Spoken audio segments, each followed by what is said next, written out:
Babar Azam, Mohammad Rizwan, Shaheen Shah Afridi Pakistani team में नहीं आएंगे। बहुत मुश्किल हो गया है इनका कमबैक करना। पाकिस्तान ने शाहीन शाह अफरीदी को स्क्वाड से बाहर निकाल दिया। जी हाँ, ये बड़ा शॉकिंग है। मतलब आप सोचिए कि मैं अगर कहूं कि इंडिया ने जसप्रीत बुमराह को स्क्वाड से बाहर निकाल दिया। नहीं, मतलब हमेशा आप इन दोनों को ही मिलाते हो ना, इन दोनों के आप आपस में कंपीट करते हो, इस वजह से मैंने बुमराह और शाहीन का नाम लिया। आमर को और शाहीन को खिलाने की जरूरत ही नहीं है बांग्लादेश के खिलाफ। बांग्लादेश के खिलाफ मोहम्मद अली जैसे बॉलर को, यंग बॉलर को आजमाओ। यही वो सीरीज होती है जहां पे आप यंग टैलेंट को आजमा सकते हैं। बांग्लादेश का जहां पर पाकिस्तान ने जाकर 3 T20 की सीरीज खेलनी है और वहां पर एक नई सिलेक्शन कमेटी आ चुकी है जिसमें सिकंदर बख्श शामिल है, सरफराज अहमद शामिल है। तो भाईजान मीटिंग हो रही है, सरफराज अहमद लंदन से शामिल हो रहे हैं मीटिंग में। देखिए, जो सोर्स कंफर्म कर रहे हैं वो ये कह रहे हैं कि 2 मीटिंग्स बुलाई गई है सिलेक्शन कमेटी की, जिसमें सरफराज अहमद, सिकंदर बख्श और अलीम डार भी उसके अंदर शामिल थे। आपको पता है कि इससे पहले असद शफीक और अजहर अली की हम आपको ऑलरेडी बता चुके हैं कि उनको सिलेक्शन कमेटी से अलहदा कर दिया गया। असद शफीक को कहा गया है कि जो कराची का नेशनल हाई परफॉर्मेंस सेंटर है, कराची का जो हाई परफॉर्मेंस सेंटर है, वहां पे आप रहें और वहां पे आप काम कीजिए। प्लस उनको जो वुमेन की सिलेक्शन कमेटी का मेंबर बना दिए कि वहां पे आप टीम चुनिए। अजहर अली को कहा गया कि आप जो यूथ पाकिस्तान क्रिकेट बोर्ड का डेवलपमेंट प्रोग्राम है, आप उसके साथ काम कीजिए, वहां पे रहिए। अभी तक पाकिस्तान क्रिकेट बोर्ड ने ऑफिशियली तौर पर ना सरफराज को सिलेक्शन कमेटी का मेंबर अनाउंस किया और ना ही सिकंदर बख्श को अनाउंस किया, लेकिन जराए ये बता रहे हैं कि 2 मीटिंग्स हुई हैं स्क्वाड को। दोस्तों, पीसीबी सिलेक्शन कमेटी की 2 मीटिंग्स अब तक हुई हैं। जब से बांग्लादेश पाकिस्तान से गई है उसके बाद 2 मीटिंग्स हो चुकी है और उन दोनों मीटिंग्स में असद शफीक और अजहर अली नहीं थे।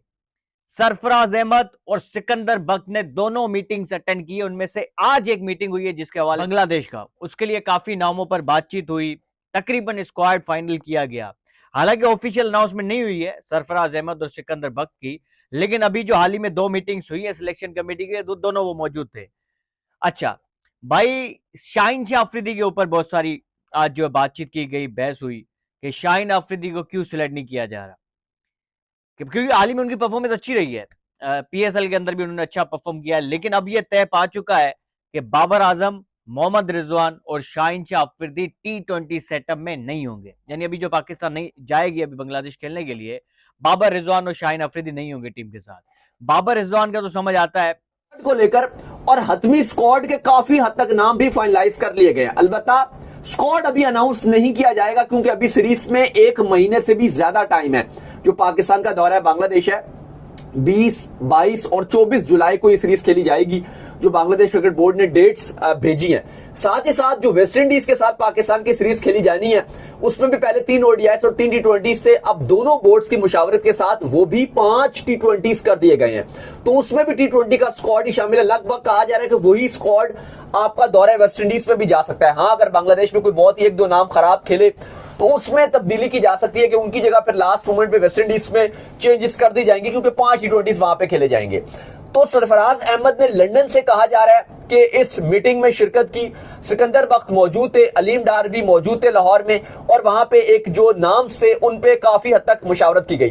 जो हैरानकुन तौर पर जो खबर आ रही है नामों के हवाले से, उसमें यह यंग टैलेंट कैसा परफॉर्म कर रहा है, फिर बड़ी टीम के खिलाफ भी उसको मौका मिल सकता है। अगर यहाँ पे भी आप मोहम्मद आमर, शाहीन शाह अफरीदी, नसीम शाह को ही खिलाएंगे तो फिर यंग टैलेंट कैसे मिलेगा। ये वो सीरीज होती है जिसमें यंग टैलेंट को जो है मौका देना चाहिए। अब अभी 6 विकेटें ली हैं मोहम्मद अली ने पाकिस्तान शाहीन्स के लिए, तो इंटरनेशनल में भी मोहम्मद अली जैसे बॉलर को मौका देना चाहिए, ना कि मोहम्मद आमर और शाहीन अफरीदी को।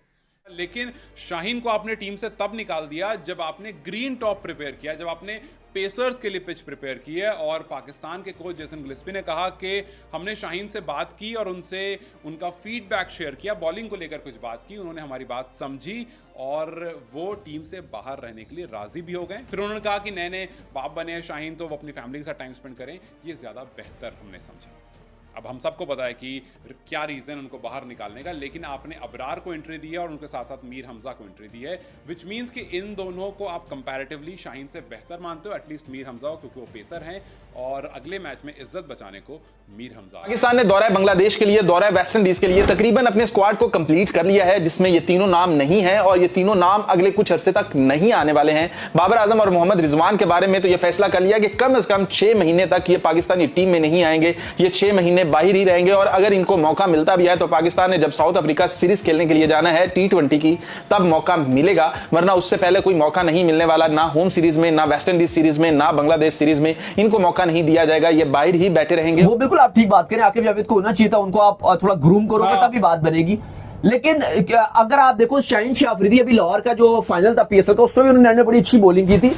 और देखो जब आप बड़ा इवेंट खेलने के लिए जा रहे हो, भी आपने नसीम शाह को स्क्वाड में रखा हुआ था जो बांग्लादेश आई थी, उनको आपने खिलाया नहीं, लेकिन वो स्क्वाड में थे। बात थी वैसे कि आपने उनको खिलाया। हाँ, ये अच्छी बात है, लेकिन मैं समझ रहा हूँ कि आप उनको स्क्वाड से बाहर करके अगर आप वर्ल्ड कप की स्क्वाड में भी जा रहे हो तो ये ज्यादा बेहतर होगा कि आप दाऊद अली रजा को भी अब चांस मिलना चाहिए। देखो आप हमेशा बात करते रहते हो, यहाँ आपकी बात होती है नहीद राना, एक बिल्कुल यंग लड़का है बांग्लादेश का, इतनी पेस से बांग्लादेश का लड़का बॉलिंग कर देता है, बाबर आजम तक को आउट कर देता है, दुनिया को हैरान कर देता है। तो मुझे लगता है कि अली रजा के अंदर भी वो स्किल्स मौजूद हैं। ठीक है, PSL में उनको मार बहुत पड़ी, पिचिंग ऐसी थी PSL में कि सारे ही पिट रहे थे, कोई एक बॉलर भी ऐसा नहीं जिसको आपको गया 250 रन मान रहे थे, बहुत ही इकोनॉमिकल बॉलिंग की हो। लेकिन अली रजा का जो बॉल आगे करीब से उठता है वो बड़ा डेंजरस बॉल है। तो मुझे लगता है कि अली रजा को भी आपको परमानेंट बेसिस पे चांस देना चाहिए। लेकिन बिल्कुल आप एक यंगस्टर है और यही एटीट्यूड, खराब एटीट्यूड की वजह से टीम से बाहर हुए हैं। अब बांग्लादेश के खिलाफ जो सीरीज है पाकिस्तान की, उसके लिए शाहीन शाह अफरीदी टीम में नहीं होंगे। देखिए माजी में भी हमने देखा है उमर अकमल को टीम से बाहर किया जाता था, उसके खराब एटीट्यूड की वजह से। वो मैनेजर्स के साथ कभी उलझते थे, कभी किसके साथ। अहमद शहजाद के साथ भी यही मसला था। अब शाहीन शाह अफरीदी नया एक आपके पास एग्जाम्पल आ चुका है, जिसको अब टीम में नहीं रखा जा रहा। ये एक वजह बनाकर कि उनका जो बिहेवियर है वो ठीक नहीं है खिलाड़ियों के साथ, मैनेजर्स के साथ, कोचेस के साथ। ये आज जो है बहरहाल मीटिंग हुई, ऑफिशियल अनाउंसमेंट नहीं हुई है क्योंकि इनकी सिलेक्शन कमेटी की सरफराज और सिकंदर बख्त ने बाकायदा PCB को ज्वाइन कर लिया है सिलेक्शन कमेटी को, लेकिन ऑफिशियल अनाउंसमेंट अभी तक नहीं हुई है। अब बहुत सारे सवाल उठ रहे हैं कि भाई सिकंदर बख्त कहाँ से आ गए, ये तो एक क्रिकेट एनालिस्ट है, इनका तो कोई खास कोई माजी में कोई एक्सपीरियंस नहीं है सिलेक्शन का, ना ही किसी चीज में, तो इनको कहां से लेके आए आप? यही सीरीज होती है, बांग्लादेश के अगेंस्ट खेल रहे हो, आप वेस्ट इंडीज के अगेंस्ट खेल रहे हो, आपके पास मौका है कि आप अपने बॉलर्स को या अपने नए लड़कों को चांस दे सकते हो। बैट्समैनों में तो कहा जा रहा है कि नए को चांस नहीं मिलेगा उतना, क्योंकि ऑलरेडी आपके पास जो कोटा है वो पूरा हो गया। साजिद फरहान को आप टीम में ले आए हो, हसन नवाज को टीम में ले आए हो, साइम और आपके साथ फखर ऑलरेडी टीम के साथ मौजूद है। तो बैट्समैनों में तो कोई खास जो नाम आ रहे हैं उनमें कोई नाम नहीं है कि आप कहोगे आउट ऑफ द बॉक्स कोई किसी की क्लियर हो जाएगी। लेकिन जो बॉलर्स हैं उनमें कहा जा रहा है और ऑलराउंडर्स जो हैं उनमें कहा जा रहा है कि तब्दीलियां होंगी। सुफियान मुकीम टीम में वापसी करें। अलबत्ता जो नाम आ रहे हैं, जो मीटिंग्स में फाइनलाइज किए जा रहे हैं, काफी हद तक नाम शामिल, जो आपका स्क्वाड है फाइनलाइज कर भी लिया दौरा बांग्लादेश के लिए। 1-2 नाम है जो अभी कहा जा रहा है कि मुशावरत की जाएगी। अलबत्ता 13-14 नाम फाइनलाइज हैं। कप्तान सलमान अली आगा इस दौरे में पाकिस्तान की क़यादत करेंगे एज यूजुअल, जिस तरह उनको वर्ल्ड कप तक के लिए कहा जा रहा है कि वो कप्तानी करेंगे। अब तो तीनों फॉर्मेट्स में भी उनका नाम आ रहा है कप्तानी के लिए। आगा कप्तानी करेंगे, शादाब खान इस टीम के वाइस कप्तान रहेंगे, इब्रार अहमद टीम के साथ कुछ भी नहीं है, उसको बस कंटेंट चाहिए, कंटेंट मिलता होगा उसके ऊपर वो बात करता है। इस बेस के ऊपर उनको सिलेक्शन कमेटी का हिस्सा बनाना मुझे तो समझ नहीं आ रहा। अगर किसी को समझ आ रहा है तो वेलकम, और अगर इससे कुछ अच्छा होता है पाकिस्तान क्रिकेट के लिए तो वो भी अच्छी बात है।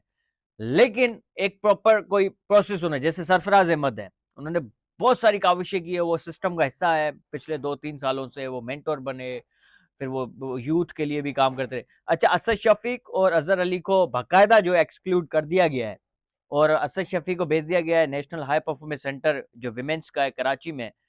Hello guys, welcome to our today's reaction video. कैसे हैं आप सब लोग? आई होप आप सभी लोग ठीक होंगे। दोस्तों, आप सभी लोगों को वही पता है कि अभी पाकिस्तान के जो मैचेस हैं वो होने वाले हैं बांग्लादेश के खिलाफ। एंड दोस्तों, पाकिस्तान और बांग्लादेश दोनों टीम्स जो हैं, फिर बांग्लादेश तो बहुत अच्छी टीम है, पाकिस्तान का दोस्तों किसी को कभी पता ही नहीं रहता। पाकिस्तान के यंगस्टर्स भी नहीं खेलते, पाकिस्तान के सीनियर प्लेयर्स भी नहीं खेलते। बट दोस्तों, इस बार पाकिस्तान की टीम में बहुत ज़्यादा बड़े चेंजेस हैं, क्योंकि दोस्तों जो बाबर, रिजवान और शाहीन अफरीदी, मतलब भाई तीनों को टीम से निकाल दिया गया है।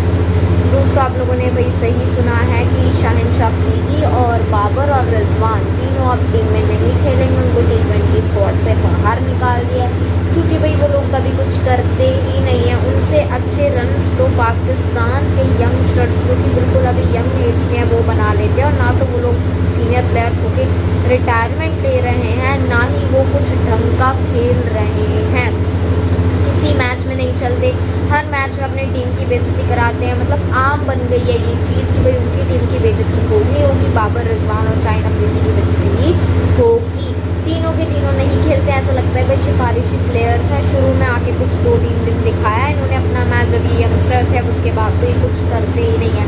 इसलिए अब जो बांग्लादेश को टूर करने जाएगी पाकिस्तान वर्सेस बांग्लादेश होगा, उसमें जो दोस्तों पाकिस्तान की टीम है वो बहुत अलग सी जाएगी इस बार, कोई पहले वाले प्लेयर्स नहीं होंगे। तो इस बार देखते हैं सब लोग कि क्या गुल खिलाती है पाकिस्तान की टीम, या पहले की तरह ही वैसी लो सी रहेगी इस बार भी। दोस्तों आई होप आप लोगों ने आगे के सारे एक्शन वीडियो देख लिए होंगे, आई होप आप लोगों को अच्छे लगे होंगे। अगर अच्छे लगे हैं तो लोग लाइक कर दीजिएगा, हमारे चैनल को सब्सक्राइब कर दीजिएगा और दोस्तों कमेंट में जाकर जरूर बताइए पाकिस्तान का ये फैसला कैसा लगा। Thank you for watching.